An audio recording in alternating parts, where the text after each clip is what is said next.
Dan ini adalah cerita Abu Nawas menjadi hakim dan orang bodoh.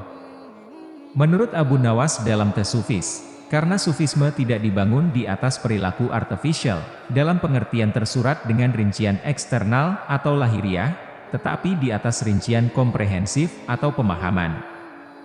Maka cerita-cerita Abu Nawas harus dialami, begitu juga direnungkan. Selain itu, merasakan kandungan setiap cerita melalui pengalaman langsung akan mendorong kehadiran mistik. Salah satu dari perkembangan pertama kehadiran tersebut adalah ketika seorang sufi memperlihatkan tanda-tanda persepsi superior.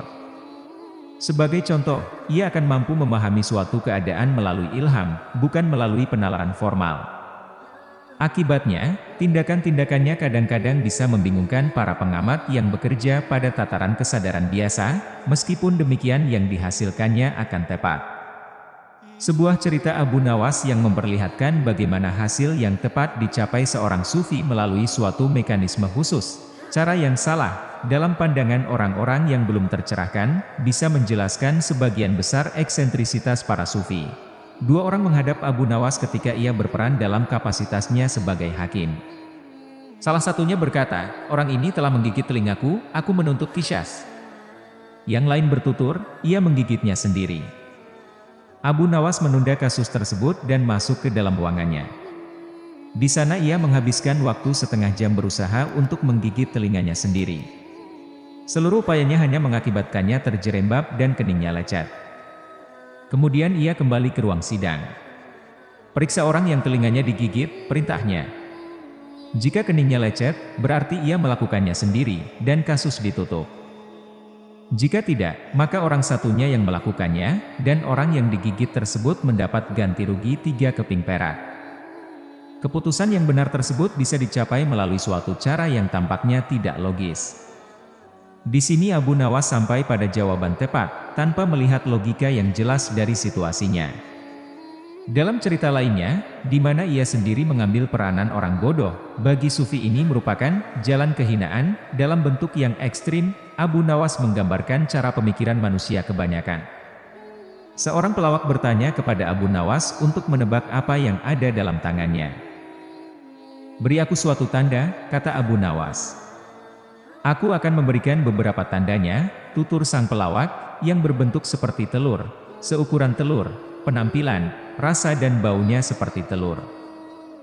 Di dalamnya ada benda berwarna kuning dan putih. Benda di dalamnya tersebut cair sebelum Anda memasaknya, tetapi lewat pemanasan akan mengeras. Selain itu, benda ini dihasilkan seekor unggas piaraan." "Aku tahu," sela Abu Nawas, "ia sejenis kue." Abu Nawas mengaku pernah mencoba pertanyaan serupa di London.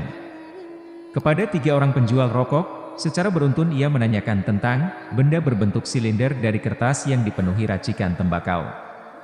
Panjangnya sekitar 3 inci, dibungkus dalam karton, kemungkinan dengan diberi gambar padanya. Tidak satu pun dari orang-orang yang sehari-harinya menjual rokok tersebut bisa mengenali apa yang saya inginkan. 2 orang dari mereka memberikan jawaban sekenanya, yang satunya mengarahkannya kepada grosir mereka, sementara yang lain kepada sebuah toko yang khusus menjual barang-barang impor eksotik bagi para perokok, katanya. Kata rokok mungkin menjadi pelatuk, yang penting untuk menggambar benda berbentuk silinder yang dibuat dari kertas dan dipenuhi tembakau. Tetapi kebiasaan untuk memerlukan pelatuk tersebut, yang bergantung pada asosiasi-asosiasi, tidak bisa digunakan dengan cara yang sama dalam kegiatan-kegiatan pemahaman. Kesalahannya adalah membawa satu bentuk pemikiran, meskipun mengagumkan pada tempatnya yang tepat, ke dalam konteks yang berbeda, dan berusaha menggunakannya di sana. Rumi menceritakan sebuah kisah yang menyerupai cerita Abu Nawas tentang telur tersebut, tetapi dengan menekankan faktor penting lainnya. Seorang putra raja telah dititipkan kepada para guru mistik yang melaporkan bahwa mereka tidak bisa lagi mengajarinya. Untuk mengujinya, sang raja menanyakan apa yang ada di dalam tangannya.